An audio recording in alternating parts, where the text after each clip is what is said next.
Okay, so I'm Dennis. I'm 30 this year. I'm the founder of Nice.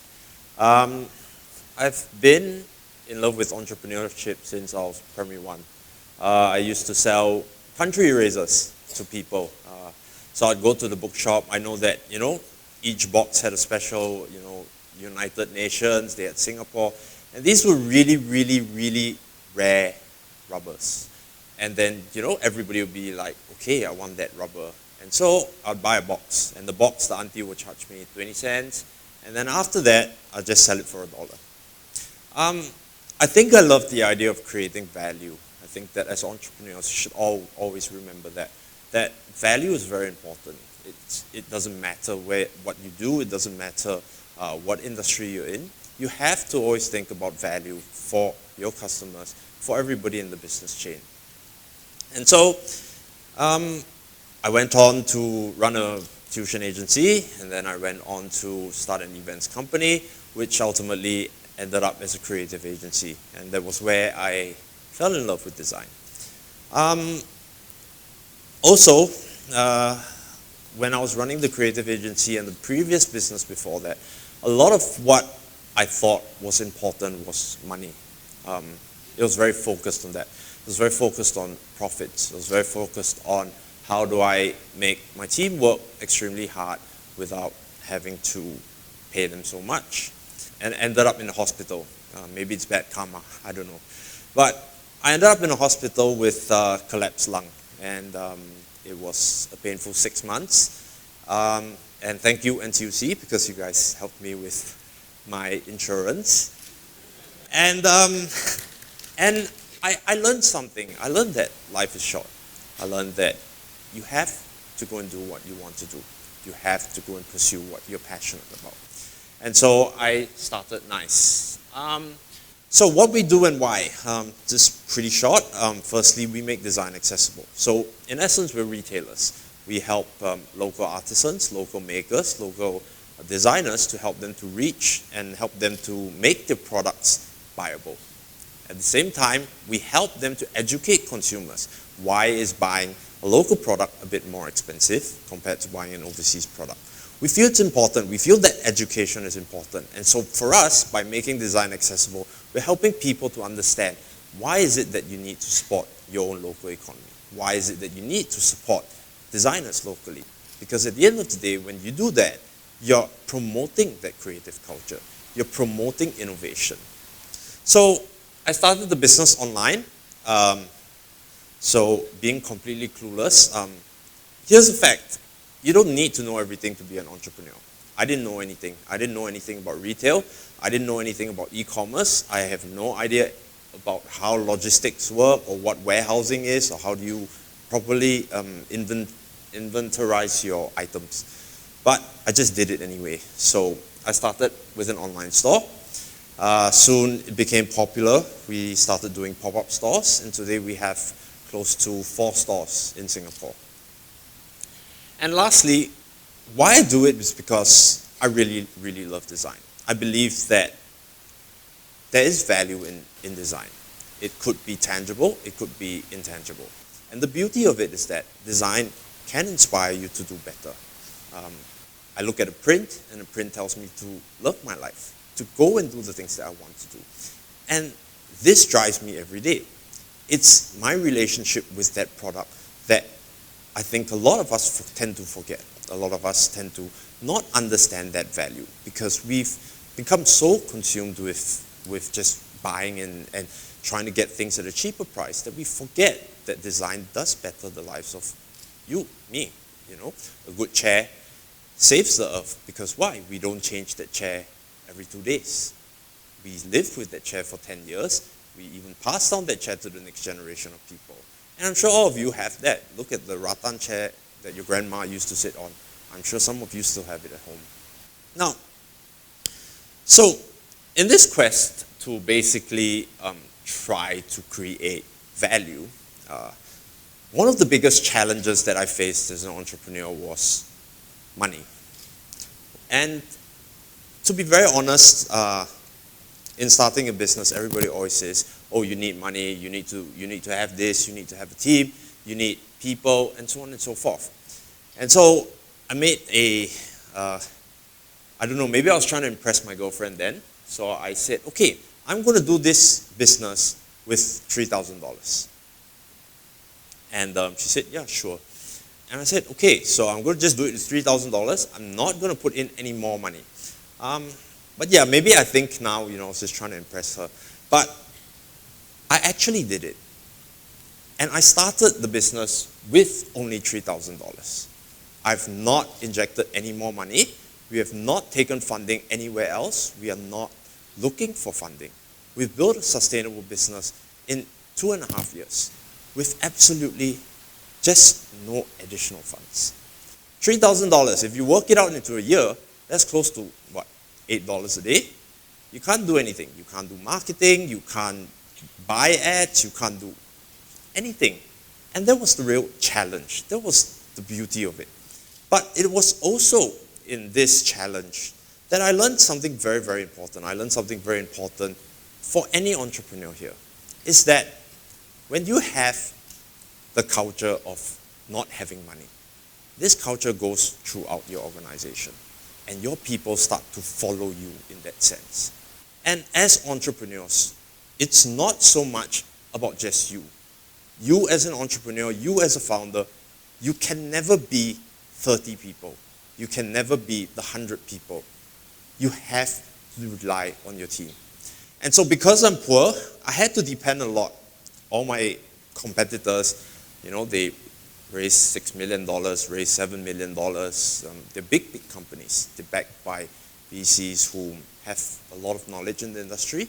And here I am, one person, completely clueless, trying my best to figure out my way out, trying my best to make what I truly believe in accessible to people. And so today's point is, I think that culture is very, very important in any organization. I think that as entrepreneurs yourself, sure, you need to think about funding. Sure, you need to think about who your partners are going to be. But culture itself is one of that important things that teach you and help you to run your organization without having to worry too much. Culture is inbred in brands like Apple. It's inbred in brands like Facebook. They have a rebellious culture. And so they're always pushing themselves forward. But when I started my business with $3,000, it's tough. You have all your competitors coming after you. You have no money to hire people. You have, you're so limited by that resource. And so when I started the business, 1 year into it, delivering products on my own, working on Christmas Eve, my girlfriend got pissed off and she said, okay, I'm going to quit my job and I'm going to help you. All right? And I was very, very thankful because it made a big difference. And at the same time, we started to hire people. Within a year, we started to go from 1 to 2. In the next year, we started to go from 2 to 10. And now we have 30 employees. And please remember, I only started with 3,000. 3,000 is not a magical number. 3,000 is not a special number. And I'm not special. I'm same like everybody else here. But when we had that culture of poorness, I would say, what happens is that my employees started to understand the importance and the value of money.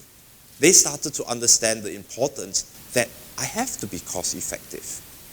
And so we have shops in Westgate, we have shops in Wheelock, we have shops in Orchard Road, we have shops at Katong, and all these shops are built with less than $5,000. We don't spend more money, we don't spend money unnecessarily. But because every employee knows, every employee understands that $1 can make a difference for the organization. And so it's this culture that helps you to grow. When I first got my first office 1 year, initially we started working from my house. So my whole house had boxes everywhere because we are retailers. So we had boxes everywhere. And I had this one tiny path carved out for my mom to walk because she was saying, what's all these boxes here? How am I supposed to walk? How is anybody supposed to live here? So we got an office. And when I got an office, the first thing as a founder, I said, guys, it's going to cost me 14,000 to install air condition. But what they replied me was really powerful. They said to me, I don't need the aircon. I said, boss, you let us come to work in whatever we want. Save the money and we can use it for better purposes. So it's your team that will make a difference, and you have to remember that. So that resourcefulness helped us a lot, which helped us to pave the way. Because it's very important, as an entrepreneur, don't use money to try to solve a problem. Always remember, we tell our marketers, we tell our business development people, we tell our buyers, don't use money to solve a problem. If there's a marketing issue, if there's an issue with the customer complaint, we take it, we apologize, and we try better. You don't say, I give you a $100 voucher. You don't say, okay, you get to enjoy 10% off. We admit to it, and we try to fix that. And we always remember this, because we're always, therefore, pushing ourselves forward. We're always thinking, how can I solve a problem without money? How do I solve a problem? And in that sense, the value of entrepreneurship comes out. And it doesn't just come from me. It starts to come from within the entire organization. So, when I was growing up, my mom used to say, failure is not the worst thing in life, the worst is not trying. And so I used to fail exams, and I'll just tell her, I tried, I really tried. And what I learned was that she didn't give up on me. In fact, she started hiring tutors. She started looking for people to help me with this. And it's the very same thing that we have with the organization. My interns, for example. We tasked them to actually build a shop. And my interns will sit there, 10 people, freshly into university. They'll sit there, they'll keep looking at each other and questioning, okay, what am I supposed to do? What am I supposed to do? You know, boss just tell me to build one shop, and then I don't know anything about building a shop. What do I do?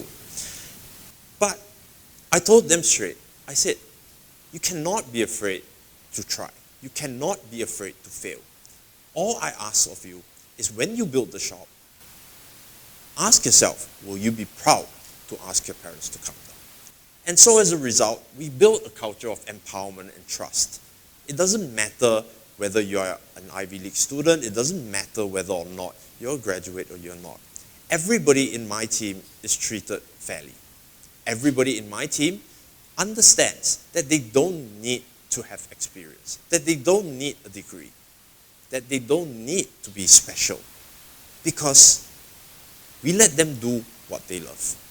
We let them excel in what they love. We let them decide and come in to the office and say, what do you want to do? And I will let them do that. But it's basically in that fact that really gives them the ability to grow. It gives them the ability to lead. It gives them the ability to create better. And so this paves the way for innovation, which is very, very important. Now, it all comes back to your culture. If you have a culture whereby your employees are not allowed to do this, your employees are not allowed to do that, they're going to always remember, I can only do it this way. But my employees are allowed to fail. They're allowed to fail, they're allowed to mess up, and we'll say, it's okay. We'll pick it up, we'll do it again. And because of that, they innovate. Because of that, they're not afraid to try. Because of that, they say, if I do this, my boss won't scold me, and I get a chance to do something even better for the organization. And we think that that's really, really, truly important. Because competition is always going to be there. You're always going to be in an environment whereby you have people doing exactly the same things that you're doing. But if you step up on your innovation, if you step up in the culture of the business, it is what will lead you to a different level. So we truly, truly believe in being different. Every store that we do is different. The products that we bring in is different. The way we pay our staff is different. The way we handle everything tends to be different. But we also understand, from the very get-go, we have no money. We are broke. We have $8 a day. But we understand that, and because we understand that, we are okay to work it out. They understand that, they become cost efficient, then they go on and say, let's try. But you can let them try. Why? Because if they fail, it's not an expensive thing, because they already understand, I need to be cost efficient. And then subsequently, when they try and they come up with something great, therein lies innovation. Customers will never love a company until the employees love it. And I think that this is very, very true. The culture of your business is something that you should not forget. It's one of those really subtle things that goes unspoken. It's just there. And people will know. People will feel it. And your team will feel it. And why is it important? Because you stop being, as an entrepreneur, you stop having to micromanage people. You stop having to ask people, why are you doing this? Why are you doing that? What's been done? Have you done this or have you not done that? And it's this culture which basically helps you as an entrepreneur to further create value. No business is built on one person. Even Apple needed John Ivey. Apple has co-founders. No business is built on one person. And for everybody else here who wants to be an entrepreneur, you have to remember that. It's not you. It's your team that will ultimately make or break your business. Thank you very much, guys.